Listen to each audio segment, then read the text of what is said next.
back to Across the Globe. My name is Stephanie. My sister Allison is normally here. She's not here today, and I will get to that in a minute. But don't worry, she'll be back. We have 3 kinds of videos on our channel. Oh, let me first say, this is a channel I'm at Cross Stitch the Globe. We have 3 kinds of videos on our channels. This is a regular Flosstube. I'm going to go over all the stitching that I did in the last 3 weeks because it's a lot. And I'm also in a new place that I've never filmed before. I'm at my new office in the murder house, which I also will get to in a minute. Flosstubes, if you come to us from a different kind of video, are where we go through all of our personal stitching, everything we stitched lately, things we're starting soon, things we purchased, things that were gifted to us. It's a really fun exploration of what's going on in our stitching lives, and we are one of hundreds of Flosstube channels. So we like to mention different people that we watch too. So if you've never seen one before, stick around and then go check out the channels that we recommend because they're all wonderful. These come out on Mondays, every other Monday, and in between we do deep dives into topics we just don't have time for in these videos. The last one we did was Allison talked about what it was like being a monogamous stitcher versus being someone who, which she was for 6 years, and then for a year she has been a multi-project stitcher, and she talked about the differences. And if you saw our last Flosstube episode, you know that that video actually made her so nostalgic for being a monogamous stitcher that she has gone back to being mostly monogamous, and we'll talk about that more in a minute too. And then on Thursdays we come out with beginner tutorials. They're designed so that people who buy patterns in our Etsy shops, eventually I want to be able to say, here's a whole library of videos. If you've never cross stitched, here's enough to go and get started, because I also learned how to cross stitch on Flosstube. We call those Flosstube universities. We're professors. We also have a segment of our Flosstubes where we mention other lessons we have learned from Flosstube, various Flosstubes this week. So if you are a beginner stitcher, we'd love if you join us. If you're not and you watch it, we'd love if you left tips so that when people finish watching the videos, they can go read tips from other experienced stitchers. And let's just make those really resourceful and not resourceful. Let's make those a great resource for new stitchers. All right, so you might be wondering where Allison is, because it is weird to see me filming a Flosstube alone. I have done individual extras by myself before that usually are when either a topic is really interesting to me, but not something Allison is really, she doesn't want to do a planning video, and her plans are, I will stitch what I want when I want to. And, I've done some designers that at the time Allison wasn't stitching, though actually she is stitching those now. So, but anyway, those were really great for when our schedules didn't align up to find some time to film, and I would just go over to her house and film them while she was at work. Well, now that we've moved, I actually have a space where I can film at home.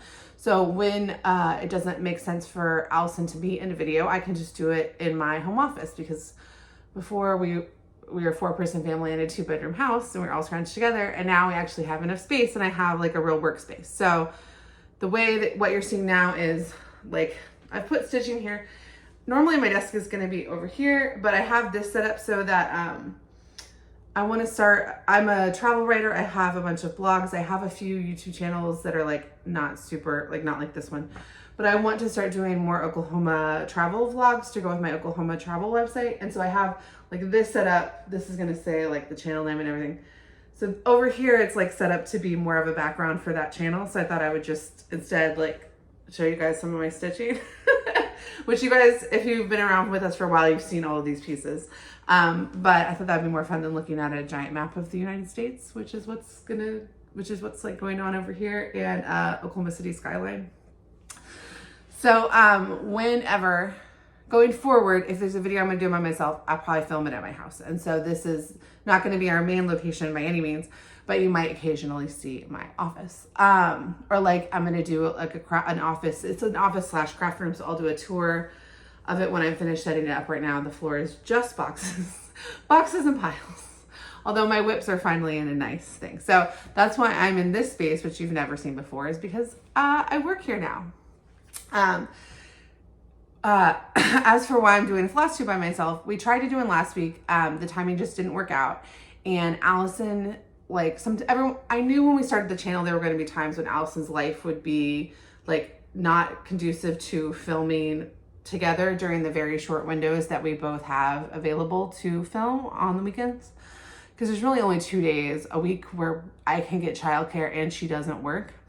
And so we're hoping on Friday to be able to get together to film next week's extra, which is gonna go over our, like, we're gonna do like a more elaborate, like, fun Sal that came out of a very strange conversation we had during Midsummer Stitch. I'll talk more about that later. So we're hoping to get together to film that on Friday.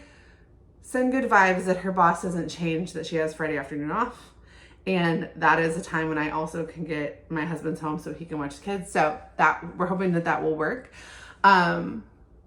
Allison's life is just it's a lot right now for filming. And so I'm hoping that she'll be she'll be in as many videos as work out for her right now. But if she isn't in a video, I'm just going to film those videos here so we stick on the same schedule, because if I don't film a Flosstube for a month, you guys are going to have to sit there and listen to basically a whip parade, because I touch so many more projects than she does. And then also we have like other things going on, like sales and stuff that we like are participating in. So hopefully she'll be on the next Flosstube, but we're going to play it by ear until things calm down for her. And then, like, I'm sure every once in a while this will just happen where her real life gets in the way of her stitching life. Although not in the way of her stitching, because she is stitching a storm up. And when she gets back, whether it's on the next Flosstube full video, hopefully, or if it's not for another couple, she has got so many amazing finishes, and she is still sharing those on Instagram. So if you are not following her on Instagram, give her a follow. Her Instagram handle is Allison at the moment. And like, she has 3 medium-sized major finishes. I think she's been working on here for a while already. So I don't even know if she'll have any whips left in a couple weeks. So if you really want to check those out and you haven't been following her on Instagram, Allison at the moment. Otherwise, as soon as she's back, she's going to have a pile of finishes to share. So I'm really excited for her. Okay, so next I'm going to thank all of the channels that mentioned us. These are all channels that either recommended us as like, oh, I've been watching them, you should check them out. Or there was some topic that we were talking about that they then extended that conversation. And I love when that happens. So Jackie from Comfort Stitching, Andy the Crow Stitcher, Memphis Sarah E, Jamie Cruz, Jenny from Jenny Crafts and Reads, and Hillary Jordan all either recommended one of our specific videos or our channel in general. And I just want to say thank you guys so much. Next, we want to congratulate channels that are celebrating themselves, and they've announced publicly that they have a celebration, and we just kind of want to let you guys know, because that's usually a great time to go check out a new channel that you've never watched before, is when they're celebrating something. So because usually they'll stop and they'll talk about, you know, this is who I am, and it's a great time to jump into a channel that maybe you've heard about but not been able to watch. So Sarah from Sarah's Stitchy Spot is celebrating 2 years on Flosstube, which, considering how foundational she is to me and my Flosstube, it's hilarious that 2 years is such a small amount of time for what a significant difference she has made in so many people's lives. Elizabeth from Savory Sewing is celebrating a year, and I just love her channel so much. And she's somebody I consider like a friend, like have texted embarrassing text or DMs too. But if you're not checking her out, her stitching's wonderful. And this is the best time of year to start watching her, because she is the queen of a purple Halloween. Leah from Leah's Cross Stitch Corner is celebrating a year. Congratulations. Lady Marmalade and Stitches is celebrating a year. Jen's Fiberweb just reached 1,500 subscribers. Congratulations, Jen. The Busy Mom Stitcher reached 1,000 subscribers, and the Steadfast Stitcher reached 3,000 subscribers. So yay, congratulations, everyone. We are celebrating, which I will be in the future putting it in the title of the episode, but you will have already seen it, that this is going to be our 4,000 subscriber celebration. We'll have a giveaway at the end, and that's part of why, besides just I have way too much stitching to delay, not total number of stitches, but amount of projects. I also we said we would be doing a celebration for that, and that really is thanking you guys. So that will be at the end of this episode. All right, and then birthdays. So happy birthday to Erin from Still City Stitchers. Sammy from Sammy J Stitches. And then last time, guys, we recorded was the day after I moved. I was insane. I told happy birthday to 2 people whose birthday it was not. And so then it got me really cautious about adding people to the list. And I know people that I've seen some birthdays, and Allison sent me a birthday and I didn't add them to the list. So that is the people I have, but I know there's more out there. And also, if I have ever told you happy birthday and it was not your birthday, I apologize. All right. Midsummer Stitch. Okay. So it is crazy because it feels so long ago, but we have not met since Midsummer Stitch. Now, we did get to talk to a few hundred, I think mostly of people who already watched the channel, though it would surprise me there were people in there that found us that way. So Midsummer Stitch was awesome. It was a virtual event. It happened about 2 weeks ago. And the next one for next year is already up on the DeesTwentyStitches website. It was hosted by DeesTwentyStitches. So I'm looking forward to that. Next year, I put all the dates for all the virtual events in my calendar for next year already. Because I gotta get the childcare situation like very well in advance. Like, oh, sorry, you can't go on vacation, Mom. I have to stitch with my friends over Zoom. But Midsummer Stitch was so fun. Allison and I both had so much fun. We sat in her house the whole time. Well, she ended up having to leave to buy a car for half of one of the days, but it was a blast. I met a lot of you guys randomly in Zoom rooms, and I met a lot of other Flosstubers that it's so weird. It's like, I consider this person my friend, but I have never even talked to them on Zoom, let alone met them in person. So that was super fun. I chatted with Andrew, the runner stitcher, and Sarah from Sarah's Stitchy Spot. I saw Jen from Jen's Fiber Web. I know I'm forgetting people because I wasn't like writing things down to specifically share. So I know I've seen a lot more people than that are channels that I watch, but I also met just a lot of people who are stitchers who I follow on Instagram and have admired their work for a long time on Instagram. So, and then I met new people that I am following now so that I can, cyber stalk them forever now. So that was super fun. Our room was really fun. We did end up talking about if I moved into a murder house, and I will share that story in a minute, but which is not what I expected to talk about it for 10 minutes because I thought it'd be kind of fun to like open as an icebreaker, but people really enjoyed that story and we ended up talking about it for a lot longer and creating a sal out of it. So it was so much fun. I finished one of the finishes I'm going to show, which I already posted on my Instagram, is the Tiny Modernist freebie that was part of the event. And I got to go into Tiny Modernist stitching room, which was really fun. And the first night I went to the Thread Gremlins room, and then Allison went to the Hathaway Stitchers, and we were going to switch, but then there was a technical issue where people couldn't go into the room, so then we just stayed in the room we were in. And so then the Hathaway Stitchers got an extra night on the second night, and I went into their room then. I saw the girlies, I saw the Sable Stitchers, who I just love the Sable Stitchers, and they were talking about like Northwest Missouri, Northeast Kansas craft stuff that I didn't know about. And my sister lives in Kansas, or other sister lives in Kansas City. And I went to the University of Kansas. And so I do try to go back once a year or once every other year to that region, stay with my sister. So I'm excited to utilize those tips next time I visit. I'm trying to think. I feel like I'm missing out on stuff, but really it was just so fun. I did do the whip speed dating, and then I was being awkward, and so I didn't do any more. Because I hit start, but I wasn't fully prepared to talk to that person. I was still like loading my needle up, but then I felt like I looked super rude, and then I just was like, I can't do this anymore. Which is funny because I've done it before and loved it. So I think I was just in a weird headspace for it. But I am going to do it at the Jingle Ball because it is fun to just like talk to someone for 5 minutes that you've never met before. But I had so much fun. I'm so glad I went. And because we hosted a Zoom room, our $8 ticket was complimentary, but $8 is such a, I would have gladly paid $8 for all of the, that whole experience. It was so wonderful. And I want to thank DeesTwentyStitches for asking Allison and I to host one of the rooms. It was, one, such a compliment, and two, we had so much fun. Sorry we talked about murder so much. But it was so much fun. And that leads me into the murder house and the Sal that we're gonna announce in our next Monday video. So because obviously most people who watch our channel were not in that room had a few hundred people in it. It was so much fun, but it wasn't like everyone was there. So I figured I'd go ahead and tell the mystery of the house that I moved into. And it really comes down to like, is it a ghost house or is it a murder house? Or, yeah.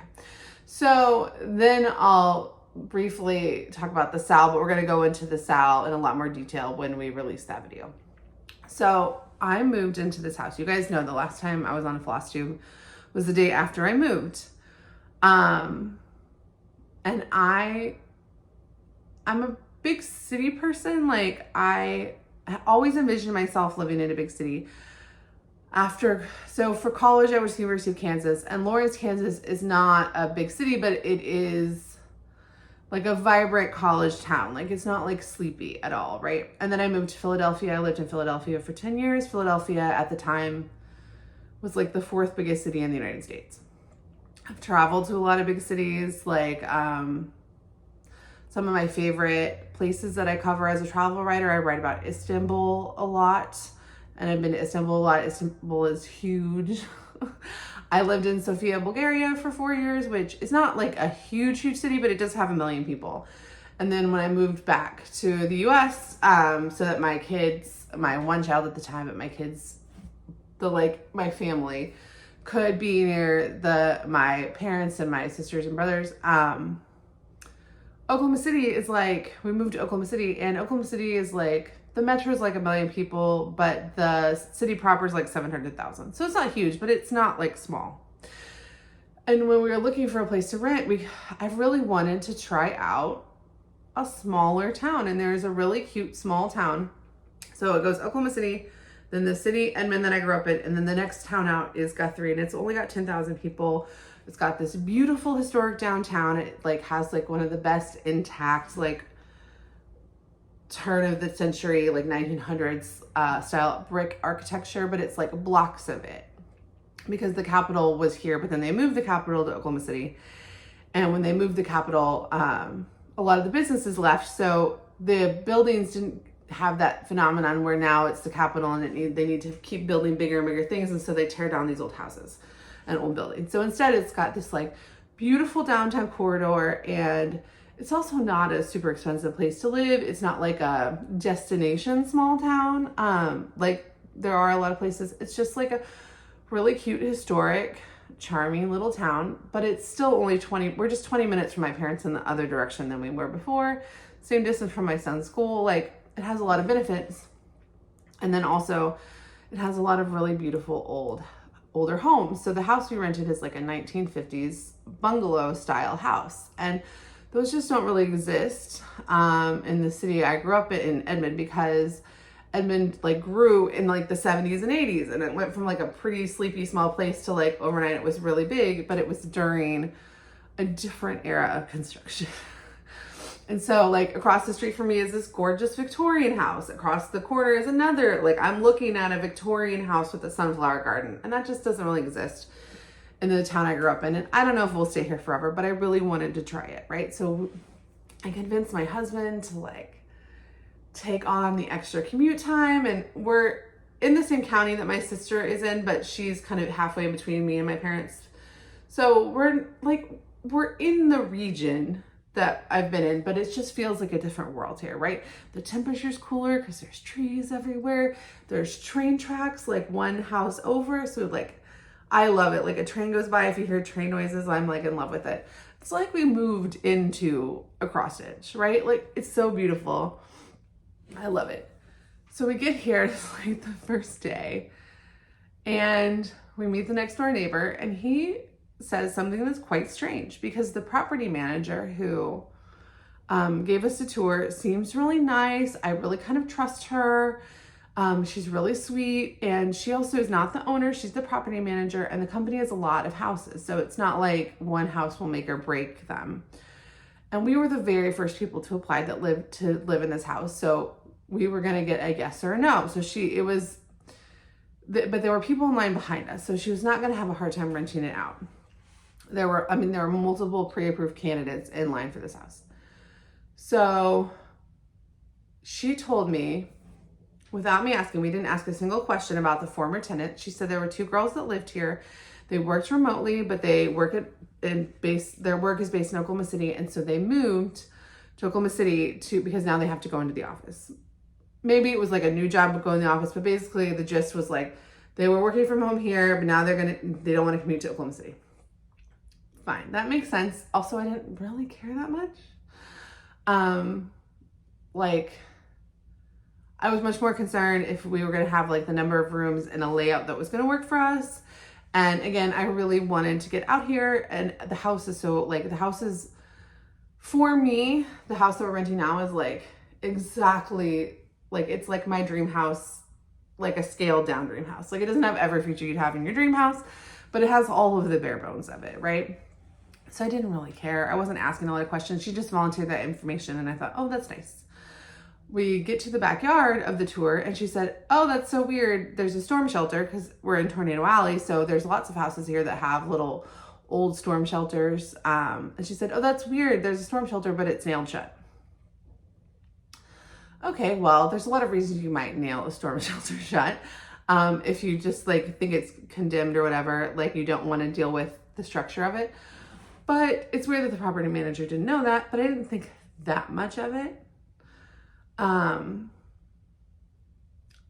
we move in, and it's like, like, I'm just so happy to be here. And then we meet the neighbor, and he is giving mid-2000s Seth Rogen vibes. I don't know anything about him personally, but he's just giving those kind of like dude in his 30s, not super invested in anything, like just chatting to chat vibes. He's not giving like any weirdo vibes, right? He's just giving like a kind of nonchalant whatever. But they were very curious about us moving in, and we have a biracial family, and so moving to a small town, that is something we were a little on edge about. But so when they were kind of looking, we would like wave and we're like, hi. And he said, it's so weird. He didn't seem to be responding to that. He said, it's so weird to see people in that house. No one's lived here for 4 years. Well, the property manager said those girls just moved away like 3 weeks ago before that. And also they'd been here for 2 years, and they'd worked at home. So they would have been here 24 hours a day, basically most days, right? So somebody's lying, and I don't know who's lying, but it's really weird. And I couldn't figure out like what. And so I was trying to think like, what would be a scenario in which the property manager would think people would be here, but like, was there a way that they were both telling the truth? And I decided ghost tenants, because the property manager was getting the rent because the ghosts didn't want anyone else to come and like whatever, but the neighbors weren't seeing them. And I don't really believe in that kind of stuff, but I was like, well, that's the way it could work. And Allison was like, no. She's like, I think he took care of those girls, and they're in the storm cellar. And that's not a great feeling. Now, do I think that really happened? No. Do I have proof that that didn't happen? No. But I don't want to start poking around that storm cellar, because one, if anybody did do it, if there is anything weird in that storm cellar, I don't need people watching me poke around in there. 2, once I open it up, I'm like responsible for dealing with it. And 3, that's the kind of place that like, you hear the train? Like, it's like literally there's like one house between us and the train tracks. I just love it. And it always honks its horn when it's coming through town. So do I think there's a serial killer who lived next door who unalived 2 girls and put them in the storm cellar? Not really. But again, I don't have any proof that that did not happen. I just know 2 people are lying, and it's weird. I just know 2 people told me different stories, and that's weird. And a little bit like, oh, we just moved to the country. It's a beautiful day. Like, we're so excited. And now something feels like weird and dark. So we've been joking that I live in a murder house. I don't think I really do. Mail kept coming for them. There's like a package arrived and a couple other things. I'm like, I need to call the property manager to tell and take it down to their office so that they can get it to her, to them, because it's like includes like a save the date and stuff. But like, and I just got to notice that mail has been forwarded, but none of that is proof one way or the other. I did Google them, the names of the people whose mail showed up. I don't know for sure that they're the people that lived here before. I think I found people with their names, but they don't have such uncommon names that it can be other people. I don't know their ages. I did find pictures on Google that make it very obvious that in the last 2 years, there were cars here so there was some money here. But I don't know if I feel great that that means that the neighbor just was like, hey, no one's lived here. It is either, it doesn't make it, it's just weird. It's probably not truly nefarious, but it is very weird. So that's the story I told at Midsummer Stitch. The people thought was kind of fun. And then we were joking and that we were going to do a Sal based on that, because the idea of like, you know, there's something dark and twisted in this like beautiful, peaceful place. So we threw out a lot of ideas and people had a lot of really good ideas. And Allison and I have kind of narrowed down to a Sal name and kind of a basic concept. I actually ordered my pattern for it already. So we're going to record that official announcement on Friday, and it'll come out as the extra next Monday. So if you are intrigued by the idea, we're going to call it the hashtag Make It Murder Sal. There were a lot of good ideas thrown out, and but we were really trying to figure out what one encapsulated what it was, because we don't want to make anybody feel uneasy or not appreciate like we don't want the designers to feel weird that we're choosing their patterns for the Sal. But anyway, all the Sal details will be in our extra that comes out next Monday. So if you are not subscribed, if you're seeing this for the first time and you're not subscribed, but you want to hear about that Sal, definitely subscribe. Subscribing is free, and all it means is it puts our videos in your subscription feed, which is how I watch YouTube. I just go to my subscription feed. So that's a little murder house update, is that I have continued to get mail for them, but now one of their mails is officially being forwarded. But I don't know if you have to prove that you are that person to forward your mail. So, and I think I found one of the people's jobs, but I'm not obviously calling them because that'd be weird. So I don't know if you have any ideas of how I could definitively figure out if these two girls are still around without opening up a storm cellar that might have snakes in it, or stalking them at their jobs. That would be really great. Okay, so let's get into stitching. And so I have 3 weeks of stitching, but I didn't actually add that many more projects to my list. So it's a lot of the same stuff with just additional progress, because I decided to, between my birthday Sal, the Hello 40 B-Day Sal, and which I'll talk about when I get to those whips, and the Stitch the Summer Olympics, which is hosted by the Naptime Stitcher, and I've been doing both of those. So between that, I've just kind of been picking from the same projects, because all of my projects were in boxes for like 2 weeks. And also Allison, I left some projects at her house after Midsummer Stitch and didn't have them for about a week and a half. So I just was kind of going back to the same projects to avoid having to get them out. All right, so let's start with FFOs. I do have a very previous FFO that I want to show that my mom just gave me. So Allison and when we have videos at Allison's house, so every video you see behind me, there's like a gold wall art installation that's kind of like brass. It's really cool. That was from our grandma Kathleen's house, which is my mom's mom. And my mother just found this and gave this to me to put in my office. And it is like a needlepoint pillow that my grandmother Kathleen did. I think I figured out what company did these kits in like the 80s. She said she would have done it in the 70s or 80s. She died in the 90s, so it was definitely a 70s or 80s project. But yeah, it's a needlepoint duck. There's one place where the thread has come out, but other than that, it's in really good shape. I have to keep it in my office. No dogs or children are allowed to come near it. And I do have the desk that I'm going to have in here, but I don't have the chair. When I get a good chair, I'm going to keep this in there in my chair when I'm not using it. But isn't that cool? If you know for a fact what company made these, I would love to, because I'd love to do either the same one or a matching one, just because I loved my grandmother so much, and she passed away when I was 11. So I really feel robbed that we only got that because she died at 63. So I feel really robbed that we lost like 10, 20, potentially 30 years with her. So I would love to do a similar one. I'll even learn to needlepoint, which I have done before, but it's been a really long time. All right, as for my FFOs, okay, I'm calling this an FFO.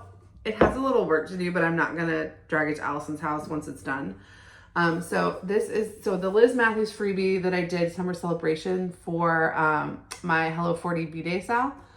I changed it, so I added the horizontal stripes, and then I shortened this one because this one would normally be long, so that it would fit in this box.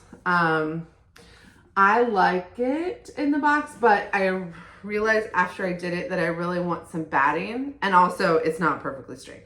So I kind of like wasn't doing that great of a job at lacing it. I just kind of wanted to see if it would fit, and it definitely needs to come out and be relaced correctly with some quilt batting. But like I said, once I do that, I'm not going to drag it over to Allison's. I'll just take a picture and put it on Instagram. But this is one of those old photo boxes from Hallmark.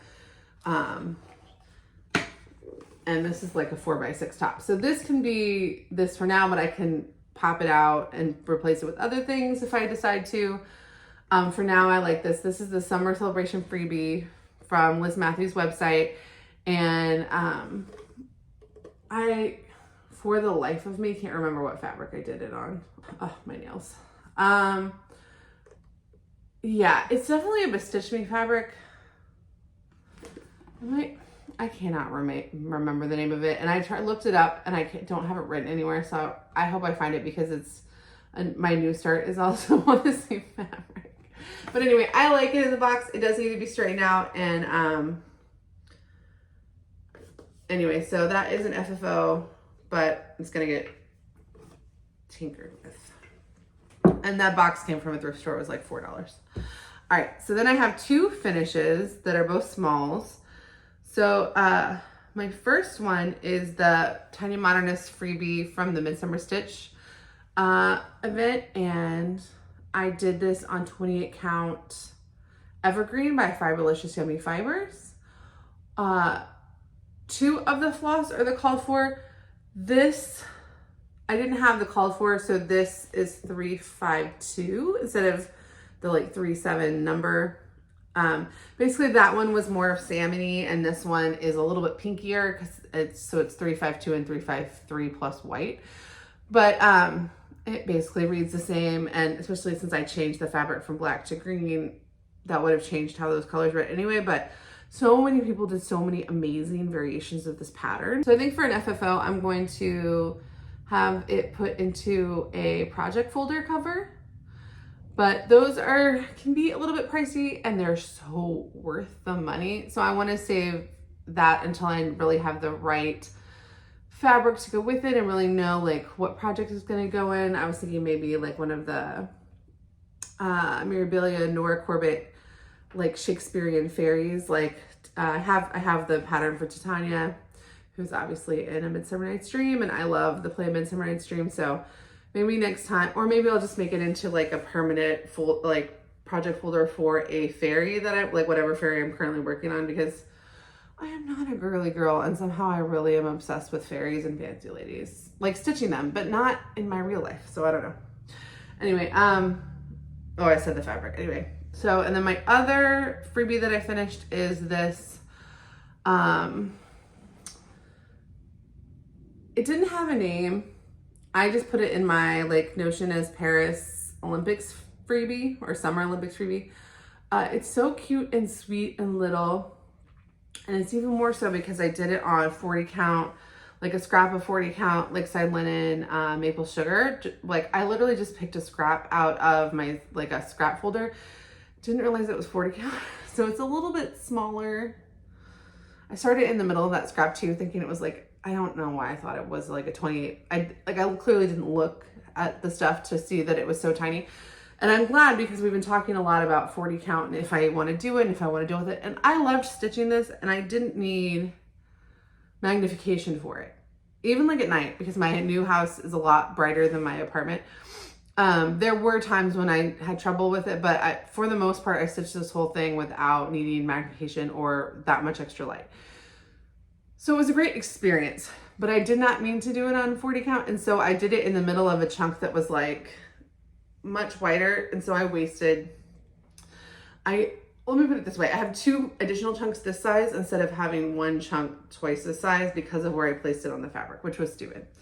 And then also one of my Flosstube University recommendations today will be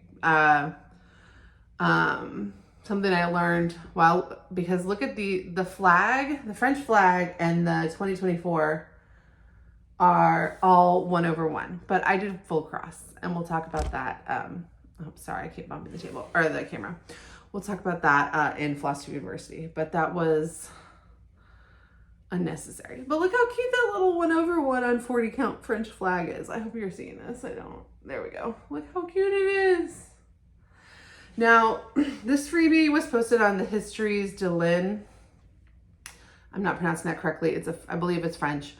Instagram account, and they are a floss dyer, and also I think they do some patterns. But their Etsy shop is on vacation right now, so I don't know exactly what's normally in their Etsy shop, but I've been following them on Instagram for a while. I screenshot the freebie when I saw it because if I see a freebie on Instagram, I always take a screenshot because I know I might not go back to it, and like Instagram posts can get deleted if you don't, even if you save them, it can get deleted. So I just screenshot it because if it's a freebie and on Instagram and that's the only way that they're distributing it, then yeah, just take a screenshot so that you can do it. Well, I'm glad I did because like when I went to go back to it a couple hours later, it was gone. And it had been up for a few hours when I saw it because of the screenshot, like it said like the post was from a couple hours before I took the picture. So I don't know why this was only available for a couple hours. It's so cute and sweet. Histories de Lynn is on vacation and so has been posting beautiful stuff from Greece, but no, I don't know. They didn't put an announcement about why the freebie was taken down. This is not the official logo of the Olympics, so I don't know if there's some rule that they can't or whatever, but I figured I had gotten the pattern correctly. I had the right to stitch it. I don't have the right to distribute it. So when other people were like, where'd you get that? I was like, it's down now. I don't know. But that was just a good reminder to myself, and I'll pass that on to you guys, just to take a screenshot of freebies, download if a freebie's in a download, like as soon as you see it, grab it, because every designer has the right to take a freebie that they have made and stop distributing it. It may not be there in a week. It's unusual that it wouldn't be there in 2 hours, but it may not be there in a week or a month when you actually want to stitch it. Just download it. And I have all my stuff in a Dropbox account, but you could also do it in iCloud or email it to you or whatever. But if you see a freebie, get it when you see it, because it is not guaranteed you will have access to it by the time you want to stitch it. And I only started stitching it like 3 days after it came out, but it was already gone. So I love it, and I hope they post it again. But again, I don't know why they took it down in the first place, and it's not the kind of freebie that maybe they would put up later. So, I know somebody was hoping that maybe they will be selling it, but I don't know if by the time they get back from vacation, they'd even bother trying to sell it, as the Olympics would be over. So I don't know any of it.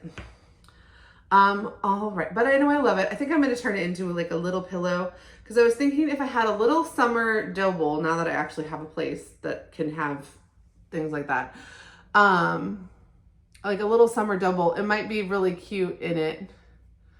Because like it's Summer Olympics, like people are not gonna see it and be like, oh, it's not summer themed if it's in there with other like summer themed things. So, but I'm not 100%. If you have an idea of what I should do with this that's not a tiny adorable little pillow, if you have a better idea. All right, new starts. So the only new start I have that wasn't like a little start and finish, because those two finishes were start and finishes, is for my birthday sale. So I want to say thank you to everyone who participated in the Hello 40 B-Day sale. Thank you so much. It was so much fun seeing all your guys' Liz Mathews projects. And it was just so much fun. And it was weird to be turning 40 and to be asking strangers to celebrate with me and people that I've been talking with for a year. And it was just like but it was really, really enjoyable and fun and rewarding in ways that I wouldn't have guessed like a couple years. The start that I was going to start is Secret Garden by Hello from Miss Mathews. So I started this summer celebration freebie, and then I also started, on my actual birthday, I started Secret Garden. And this is on 28 count. It's a Stitch Me. I cannot for the life of me remember what the name of it is. It'll hit me at some point where I'll find the tag for it, but it lives in this Jasmine Customs bag. Did I keep the, I did not keep the, I didn't keep the tag, but I have the Sweet Scissor Fob and needle minder from Ashlyn and Bree in this project to make it even more special. And then scrap of fabric for some reason. And then so on the vintage hoops video, we talked about like that I had this queen I didn't know. Like I was too afraid to start it, so I did decide to stitch with the queen. And if you're interested in vintage hoops, go watch that vintage hoops video. I'll link it in the description. But I didn't get it like super tight, and I wasn't trying to get it so tight to mess, because I just want to be careful of this mechanism. But I stitched it with my queen hoop, and I made these fun gift tag floss drops for it. And look at that beautiful palette. I mean, this was like a really special, like, I got a project bag for it. I saved the pattern for the right day. I made the prettiest floss drops and got my like fanciest hoop. I really like threw a little stitching party for myself, and I love it. And I got my favorite like gifted accessories. Like I just love it. So I'm gonna do, I talked about in the floss drops video, I do think what I'm gonna do is use the Adam Hart floss drops as my permanent storage. Floss drop storage, but then in the projects use gift tags, and that will both make the project bag smaller, and it also will make it so that like I don't have to have the full Adam Hart floss drop in the bag, making the bags bulky, but then also I can have a master set with all the floss in one place and then take some and put it on the floss drop in the bag. So I'm very excited about that. And I'm going to order like a big bunch of floss drops now that I've done one set and really enjoyed it. But here again is my stitching. I just started the bird. This is about 600 stitches. I did set a goal for myself for July for 1,000, but the move just really made getting as much stitching time as I wanted very difficult. And so I set another goal for August to do another 1,000 stitches before I put this down for a little while. Although I love it, and doing it on 28 count was also a gift to myself so that I could actually like just sit down and enjoy it if it was like calling to me and I didn't have to worry about light or eyes being tight or anything. So I don't know if after this month if I'm gonna put it down for a little while because it's so summery and springy, or if I'm gonna keep it out, but I just love it. And then it's this Jasmine Custom Bags like classic literature bag. That is one of my presents to myself too.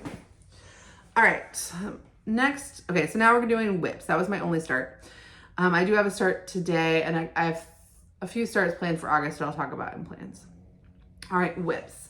This whip, this next whip is the whip that I worked on the most in the last 3 weeks, and I actually got 2,500 stitches. And that's because, see this giant yellow chunk?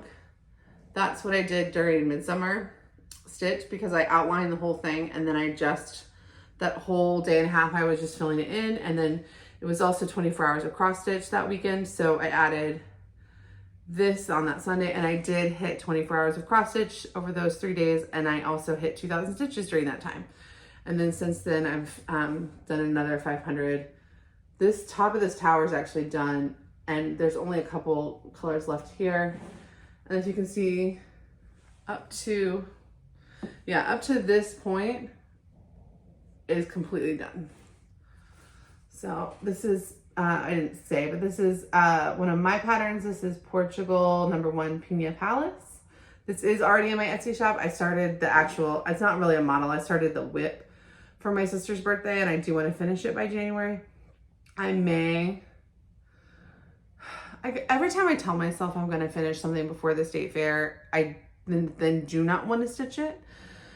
We have to decide in 2 weeks what our Oklahoma State, like we have till the 15th to actually write down what our Oklahoma State Fair entries are going to be. So I am going to keep working on this, but I would love to enter this in this year's fair because there's a category that's like you're like self-charted, and I would love to enter this in that category.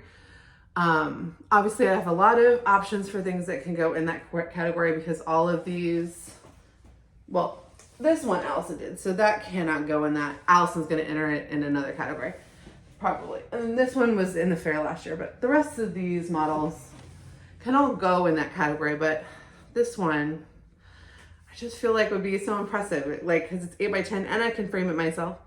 So if I finished it, oh, that's the back. If I finished it the day before I had to turn it in, I could still get it in a frame. Yeah, that's the back, which I think is not my messiest back.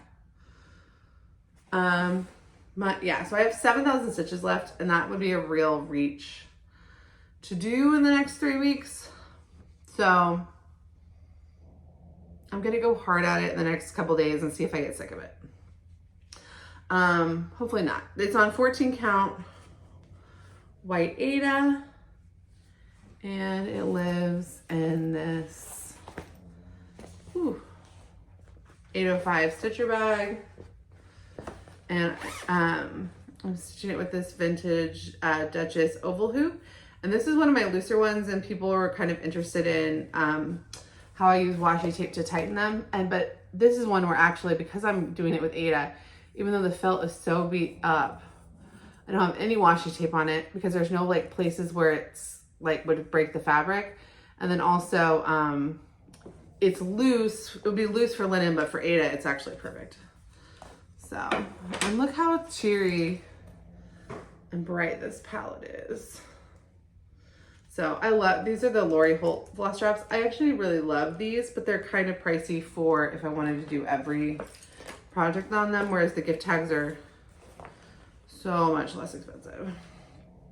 The last video we had in that series was Flosstube bags, and people really responded that they either loved them or hate them, and I'm surprised that there's more proponents of Flosstube bags than I anticipated.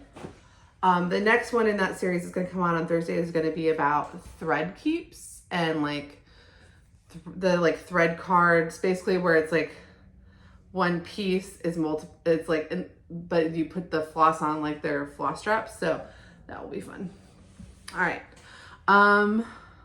The next whip I have, okay, this is Stitch for Pride 2024 by DeesTwentyStitches, and it got almost 1,100 stitches.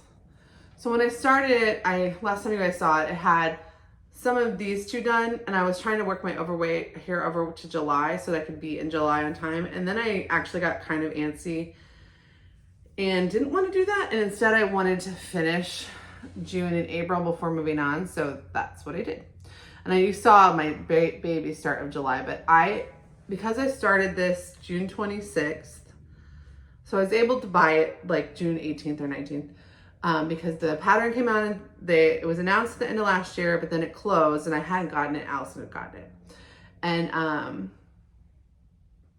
then it was reopened again for just a week in June, and I bought it, but I waited to start it till the 26th because that was the day that Dee was getting their surgery, and the pattern being re-released was part of a fundraiser to make the recovery from that surgery less stressful. And so I thought, well, I will start it on that day. And so I did. And so I'm kind of trying to do, to finish at the end of this year, I need to do 2 motifs a month instead of 1. I'm sorry, I keep kicking the camera. And so basically in July, I did April and June. And then my goal is to do July and August, and then go from there. But we'll see. I did cut the fabric down because this is the middle, the end of June is the middle of the pattern, so I was able to better see And I don't know why I thought I'd have a good chunk of fabric left over. I did not. I had a very small strip of fabric left over, but still enough to do some fun thing. So April is based on, okay, so Stitch for Pride. We talk about it all the time, so I feel kind of weird saying it again, but I know we do have some new subscribers. So Stitch for Pride is a year-long stitch along where Dee, the designer, has taken 2S LGBTQ plus artists, and then looked through their art and interpreted them and created motifs inspired by their art, and then also sends out learnings to do, so you can learn about the artist as you go. I have not actually been able to sit down and listen to the learnings because I usually watch YouTube on my TV, and those learnings are linked to from my computer, email. I don't know how to do that. So I like on my TV, so I need to do it when I'm in my office, and I haven't had time. I'm still like undoing my office. I'm unpacking it. So it was also nice because these are two artists that, this is based on the Kiss and Tell collective, which is out of Vancouver. And then this is based on the work of Frida Kahlo. And because these are ones other people have already stitched, I feel like a little more comfortable that I finish them, but don't have the like learning to pass on, because Allison has already shared both of these on our channel. And also like Elizabeth from Savory Sewing and Michaela from Cinematic Stitches are so good about explaining the learnings too. So one of the things I told myself is next time I show this, I need to have done the learnings to go with them so that I can share some of that knowledge, because that's part of the point, is not just to appreciate their art, but to learn about their place in the world when they were doing their work, or if they're doing their work now. And then actually the one for July is by a Cherokee artist, and Allison's husband is a member of the Cherokee Nation. So I'm very much looking forward to doing those learnings as well. All right, but this is 28 count sugar cream pie by Miss Stitch Me. And then this is a Moselle silk called Fire Truck. And then this is a Stitch Me silk called Buttered Biscuits. And I decided just to do floss from my stash that is as close to the called for, not the called for, but the flosses that were created for the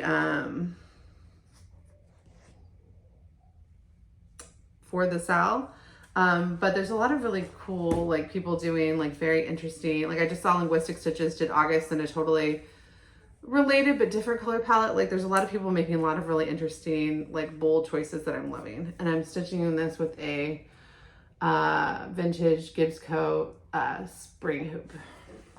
And it lives in this 805 stitcher bag. I kind of am like, I want to take the flosses that I've finished now and dekit them, but I also am kind of like wondering if there's going to be at the end some extra thing that I'm going to want those flosses to be a part of. So I'm leaving them in the bag for now. All right, the next project got 1,000 stitches. Well, it got like 1042. I pulled this out for the prompt that was stitch one of your oldest whips, because my actual oldest whip needs a restart and I wasn't doing that. My second oldest whip is Coffee and Eggs by the Artsy Housewife. And because I told myself I would finish that for the state fair, I don't want to stitch on it at all, even a little bit. So, but this is one of my oldest ones. I think I started this last September or October. It's by Toll & Garden, and I did, so it's on 14 count Summer Khaki Sage Ada by Zweigart. I got so much progress on it. It's only 1,000 stitches, so it's fun. I mean, because it's 14 count Ada, the progress just looks so big. But this whole, I added this gray line of this roof, this entire red barn, all the red of the barn, and then started doing the windows. Those top 4 boxes are going to be windows with like a lighter color in the window panes, and then the part in the middle is a giant barn quilt. So the middle doesn't get filled in with red, but to see the barn appear on this piece was so fun and rewarding, and I don't want to put this down at all. And I've hit the goal I set for myself for it. And I'm kind of afraid if I keep going on it too much, I'll get sick of it, because right now it is bringing me such joy. But I might, sorry I kicked you. So the stitch for the Summer Olympics prompt today is something with a barn, or a barn. It's a building, and I am starting another project that has a building on it today. So, and I've already stitched on this a little today, but I would love before I'm done with this rotation to go ahead and finish those windows and fill them in. The barn quilt is like way too much, but I could probably finish those windows today and still start, my plans start today. So I might try to do that. Lives in this Amish quilt bag, and like, let me tell you, the just absolute insane joy that I felt stitching this color of barn while looking over to get the floss out of this color bag. Nothing has made me happier in my entire life. And almost not joking. And I'm using my 12x6 princess hoop, and this is the one that I showed you guys a few weeks ago that I just got, that is signed 1918 by the probably the original stitcher that purchased it, and that felt really special too. This bag is by Carrie Sews For You. All right, the Azure window, which is by me. This is from my cross stitch of Ice and Fire book. I thought I was gonna stitch this. I was not able to stitch this during House of the Dragon a couple weeks because I had left it at Allison's house for 2 of the Sundays. But when I got it back, I did. I've been just trying to fill in these darkest colors so that I have more like landmarks to do the rest of it around.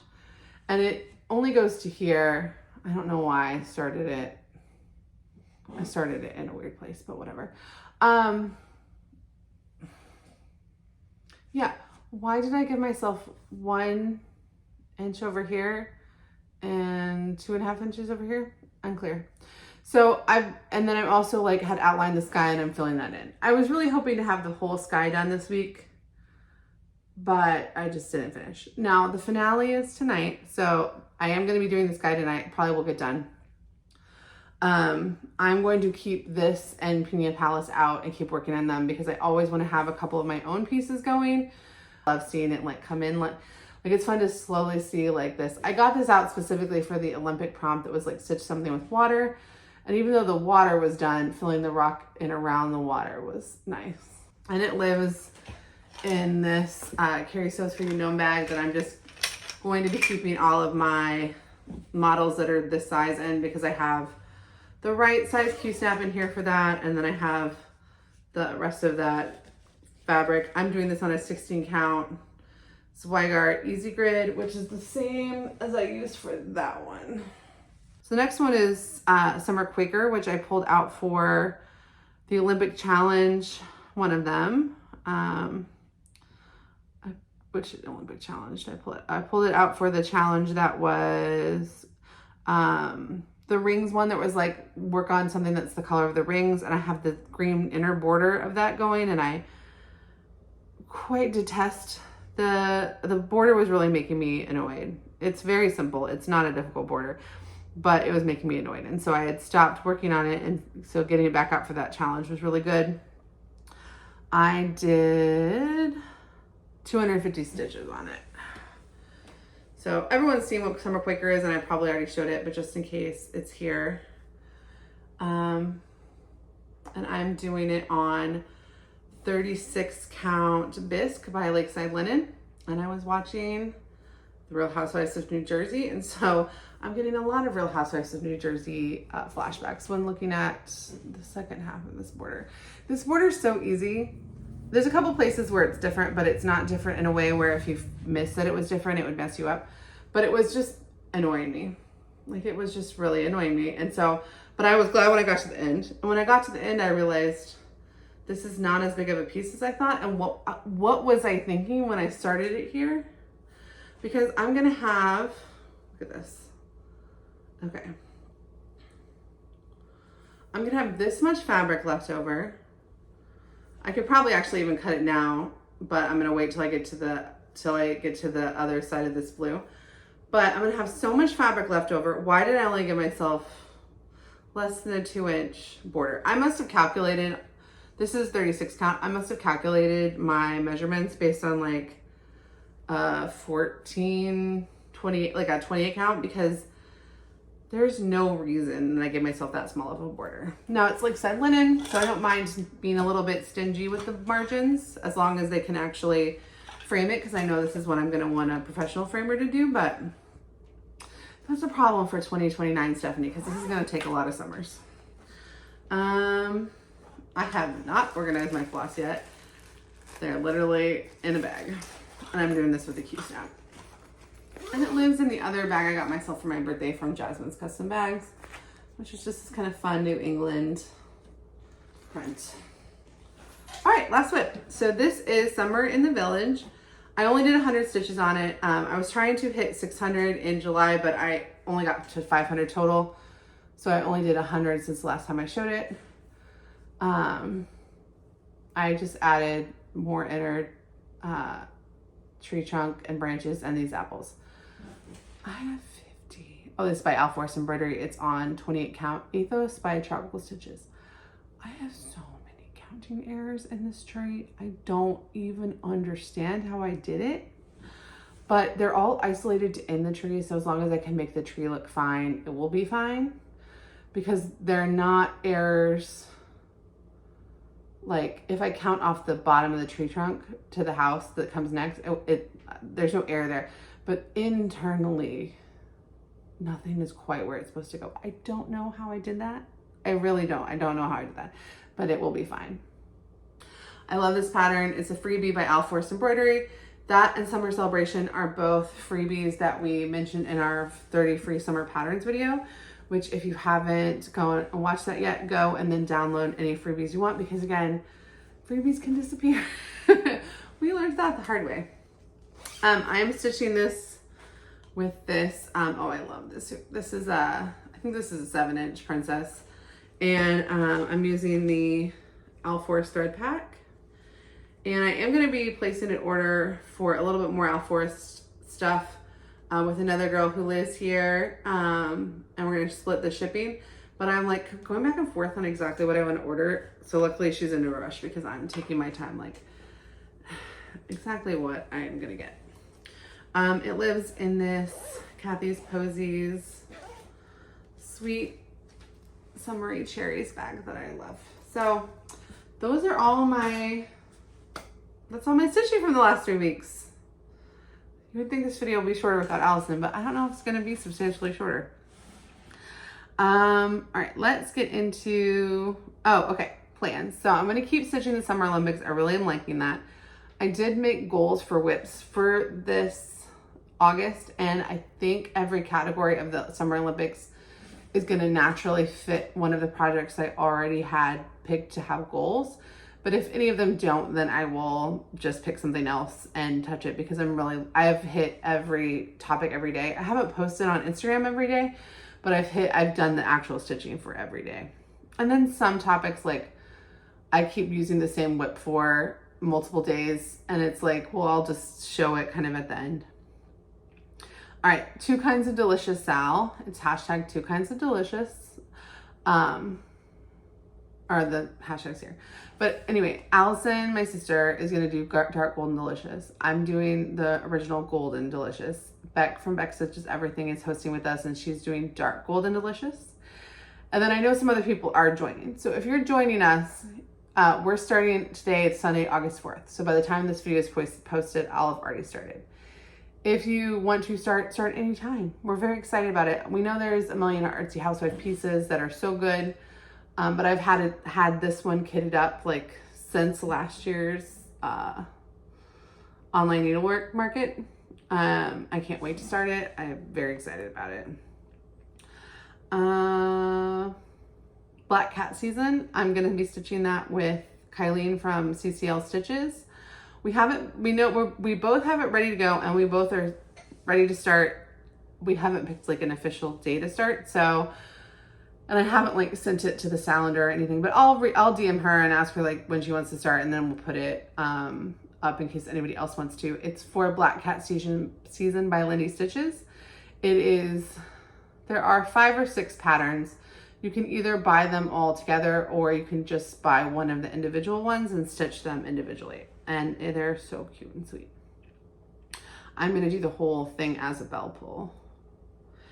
And then, okay, Swan Lake Mandala. So Swan Lake Mandala by Chatelaine.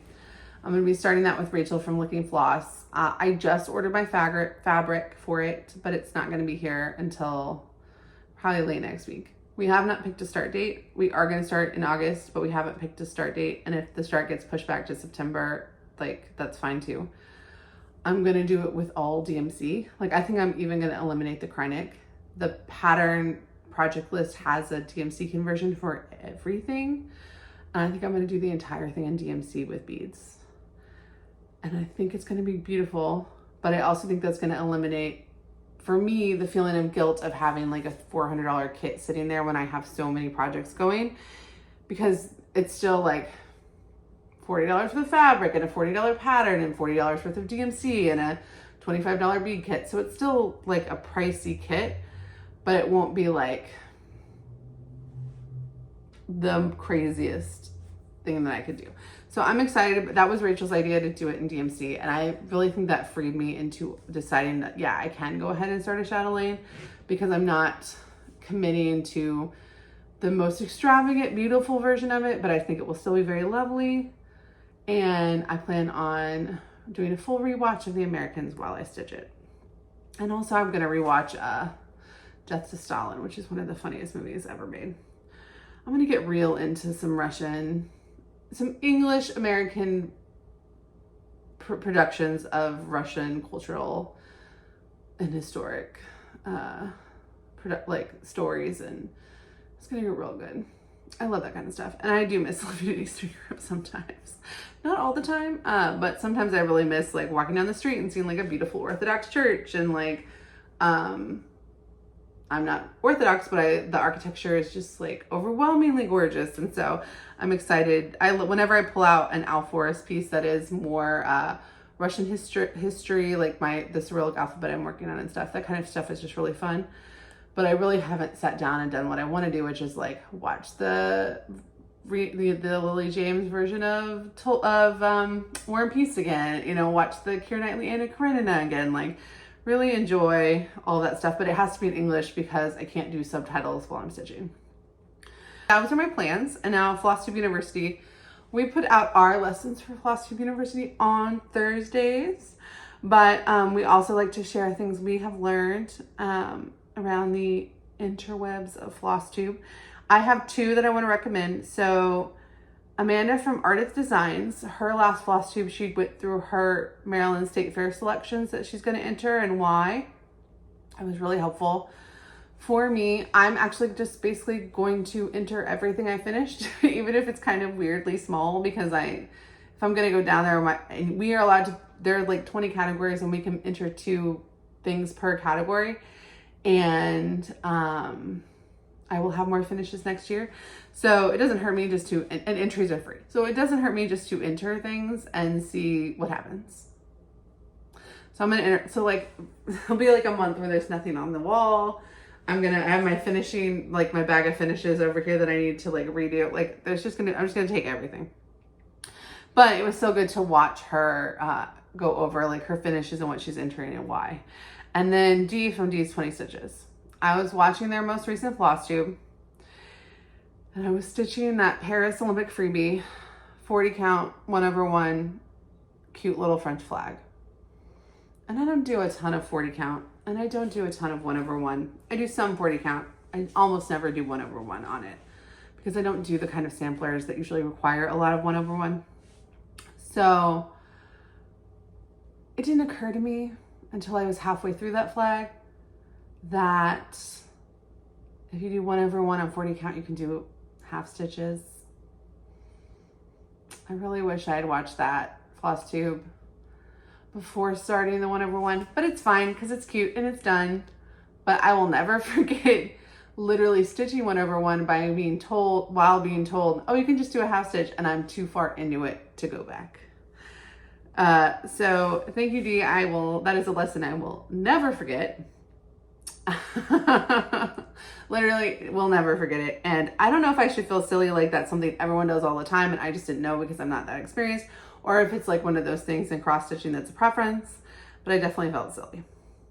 And then whip parades, for the last week I've been Olympics, but before that I watched a couple of recent whip parades. Rachel from Licking Floss had a great one, and then Cross Stitching Smiles, they put out a whip parade, and I watched both of those. And then I have been saving a few others. I know there's a lot of whip parades right now that I just have not gotten to yet that I'm excited to get to. But definitely go check both of those out if you're looking for whip parades. Okay, for Stitchy Kindness, we had two, there were two that came in that were just so sweet.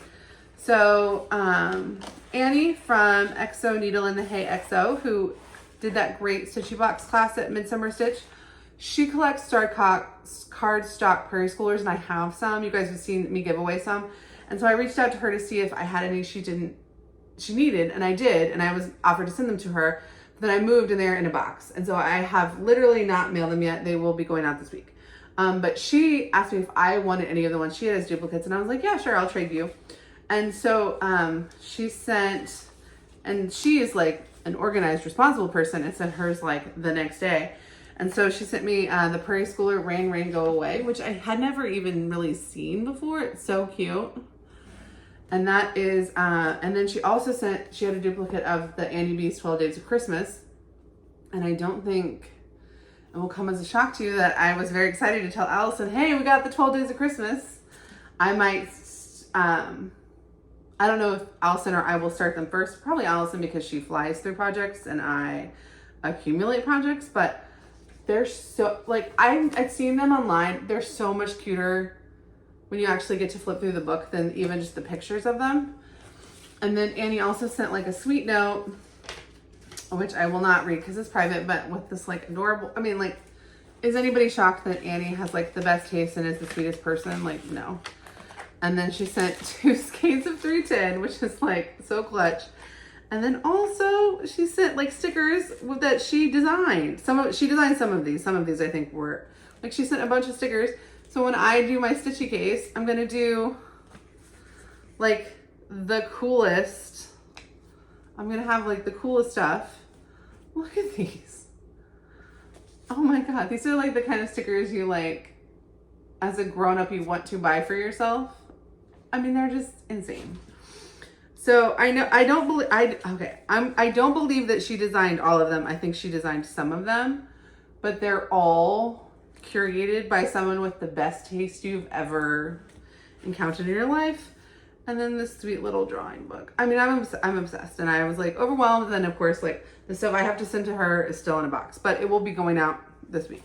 The other Stitchy Kindness that I received was actually one for me and one for Allison. And I haven't given Allison hers yet because we were going to show it and then it didn't work out. So I'll give her hers now when I see her next. But Jan Holder, who I just adore, went to a retreat that was here at the Silver Needle, which is about 90 minutes away. It's our like closest LNS, local needle workshop. And she made us table gifts because we were hoping we could be there, and then it didn't work out for us to be there. And so she sent the table gift she made for us anyway, which is just a sweet little notebook. And then these finishing pins, like charms, like how cute are they? Which could be finishing, but they also could be like decorating zipper pulls. Oh, you guys, my nails. So it's so sweet. Sometimes you forget you're awesome, so this is your reminder. And she wrote really sweet personal notes, and it's just real. Jan, I love you. So if you haven't watched Jan Holder's channel, go check her out. She is like the kindest.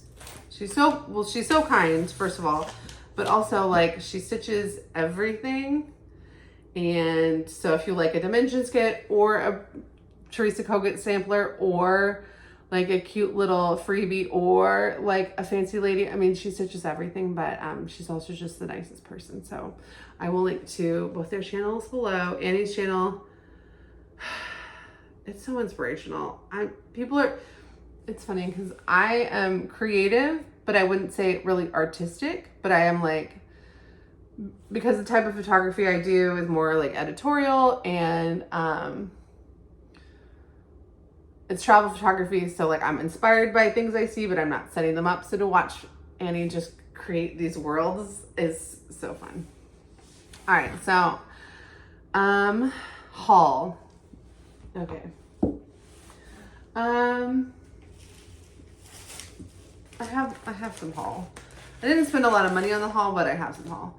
So the first thing is a viewer reached out and said, oh, if the Cinderella Joan Elliott pattern isn't like on your landscape, isn't on your radar, because Allison stitches so much Cinderella, and weirdly I stitched 2 Cinderella projects.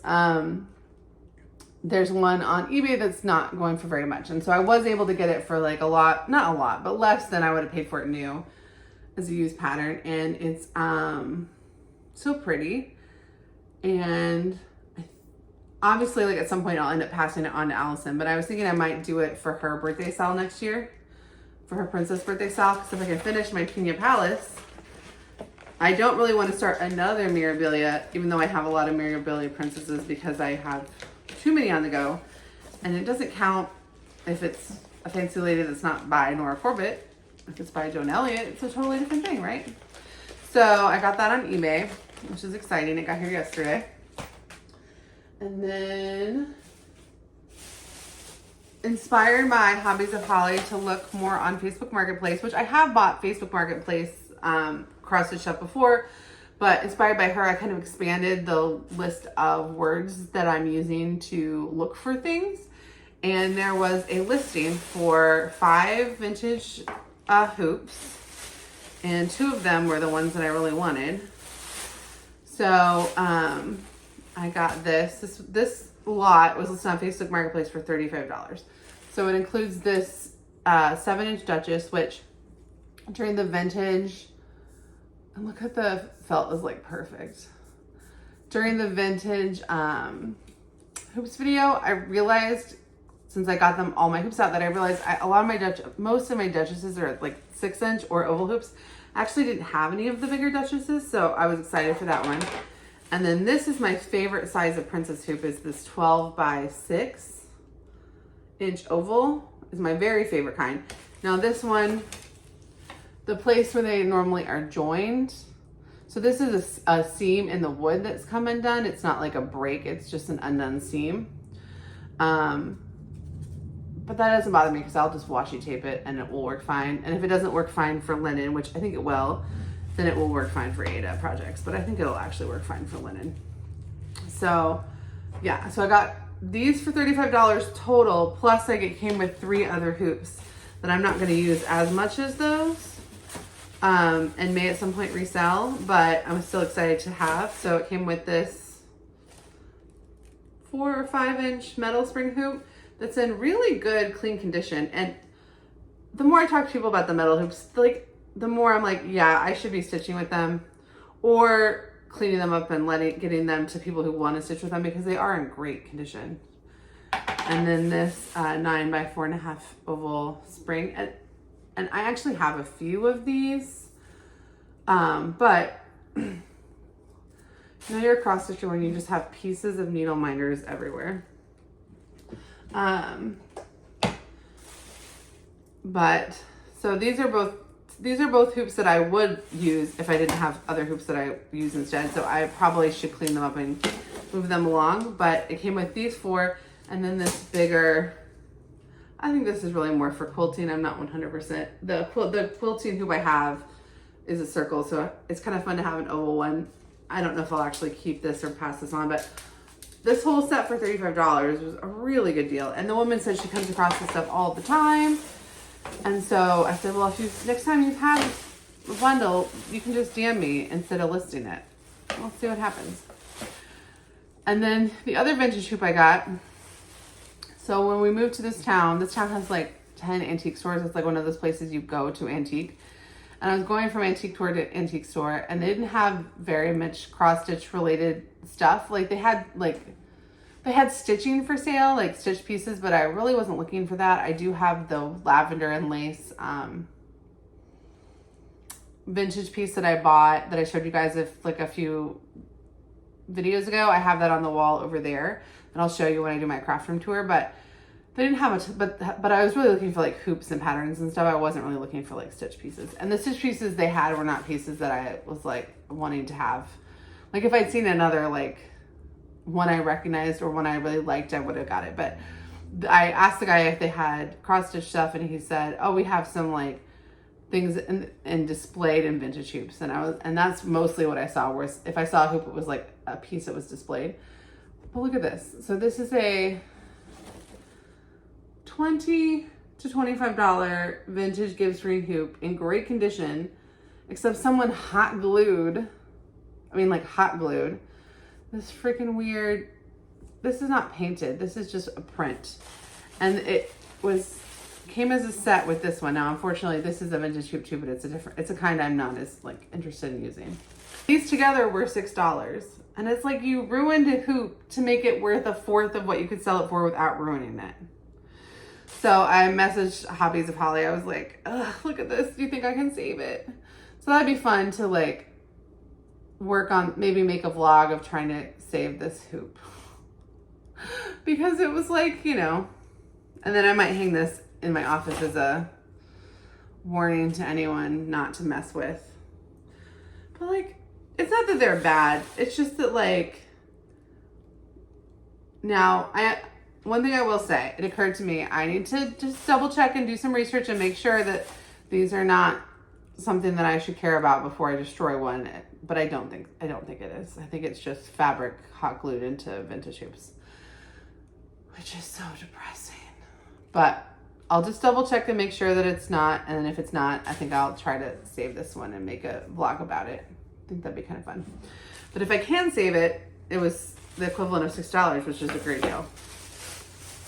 If I can't save it, well, I might make a funny fail video. So those are the hoops that I got. And then going to all of these antique stores and thrift stores, I got so much good vintage haul for such little money that I can't show it all today. So I'm going to show the next half of it next time. But I got this. Okay. I got this book, this binder of patterns, and this stack of patterns. All together, this was $6.50. Now, not every pattern is a keeper, but there's a lot of good ones in here. So this is like a binder of patterns. I'm not going to show you every pattern because obviously that would take too long. And a lot of them are like weird, but some of them are really sweet and fun. But this is from the Cross Stitch Collector Series. I've never heard of this, but I think what this binder was like you got a binder with tabs and then you bought your own patterns, but they're all kind of in the same style because some of the tabs don't even have anything behind them. And there's not a ton of stuff I would stitch from this, but there are some really cool ones. Like most of these are not cool, but like this guy is pretty cool. Sorry, I'm trying to, this zebra is really cool. So this was $1 of the $6.50. That was $1. Then I got Better Homes and Gardens, America's Best Cross Stitch. And not everything in here is a keeper either, but like I really like the sampler that's on the front cover. I think it's so sweet. And there's lots of things where like, yeah, I wouldn't do the whole thing the way they have it, but I would do parts of what they have. It's also like some of these pictures are just so 80s, 90s. They're so funny. So that book's great. I'm gonna look online. If there's not a good flip through of it, I might do one just to do one, but there were 3 fat quarters of 28 count DMC linen that were 25 cents each. So these are gonna be great. They're all ivory. These are gonna be great to play with Rit dye. Then I got this. I am gonna do this at some point. This apple orchard kit was 25 cents. This, now I'm not gonna do this, but I'll probably give it away sometime. What Happens at Grandma's Stays at Grandma's was 25 cents. Like, oh, like each of these magazines was 25 cents. And almost every magazine has something in it. Oh, look, the Paula Vaughn on the cover of this Leisure Arts magazine. I want to do that so bad. When? I don't know, but I want to. State Flower cross stitch charts. Look at this Santa. all these cross stitch and country crafts, they all have like a lot of misses, but they all have some good hits too. Oh man. This cross stitcher magazine has some really pretty patterns in it. I bought so much at one time that the lady was like, okay, we'll do 25 cents. And she's like, well, next time they may not be 25 cents. It was very clear that everything in there had been like accumulated over years and years. And so she didn't really know what to do. Like, look at this Teresa Winsler. It was 25 cents for the peacock tapestry. And I already have a copy of this, but like, I'm going to see if Allison wants it. And if she doesn't want it, I'm going to find somebody who's going to stitch it, whether it's a giveaway or a friend or something, because I'm not leaving that. Now I do think the Santa is kind of weird, but there's something else in here that I really wanted and I can't remember what it was. And all the ads in these old ones. Cross Stitch Christmas, Better Homes and Gardens Cross Stitch Christmas from 1994. Look at that, Mrs. Claus. Oh, Smoky Mountains Christmas. I'm obsessed with this. Look at this bear. I don't know if I'll stitch it. I want to stitch it, but I don't know if it makes sense for me to stitch it. But Unity Birdhouses, which I feel like I've seen somebody stitching recently. The Ocean, Cross Stitch My Heart, The Ocean. Leisure Arts, 25 cents for 1988. Oh, the ads in these. Look at this sweater cover sheet.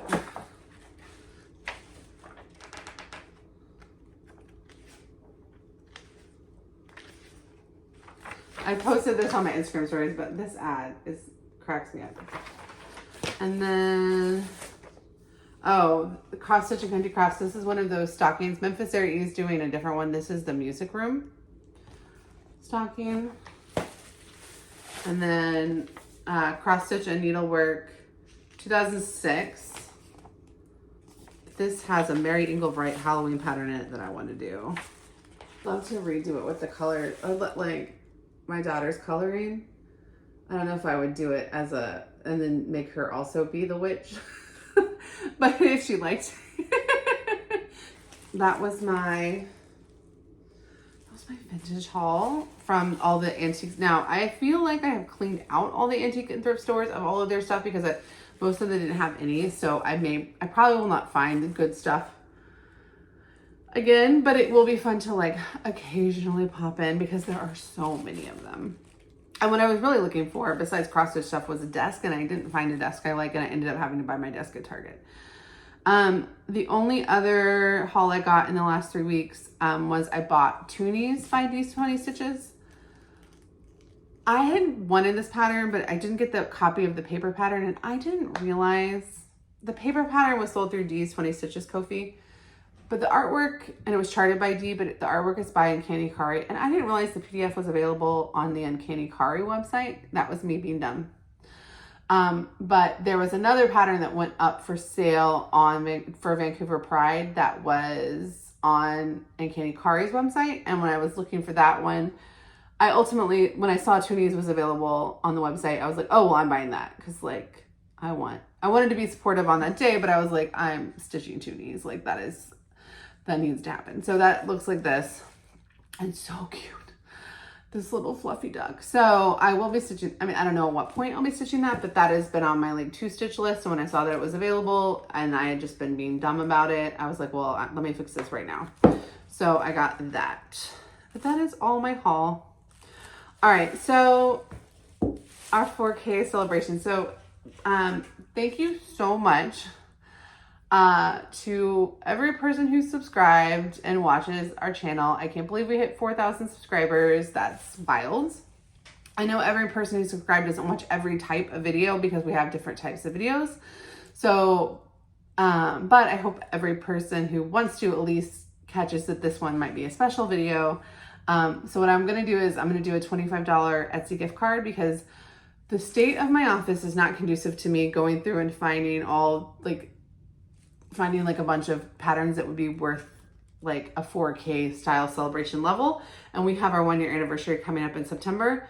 So I will pull some good patterns for that giveaway. But for this, I was like, you know what? Everyone loves a gift card. Everyone loves an Etsy gift card. We're about to have a sale. People might want to use it for that. Like, let's do a nice $25 Etsy gift card. And $25 is the smallest amount Etsy will let you buy. So that's what we're going to do. So if you want to enter, please leave a comment on this video. You need to be 18. I just need your email. I don't need your address. So anyone can enter from any country, at any age. It'd be weird if you were 2, but like anybody, because all I need is your email address and I can send it to you. And please don't use the word in your comment, use the word winner or giveaway or contest, because we don't want to tip off trolls. That has happened recently to people whose channels I watch, and that's just a stressful time for those people. So please don't do anything that will make anyone else know that we're doing a giveaway. Use the word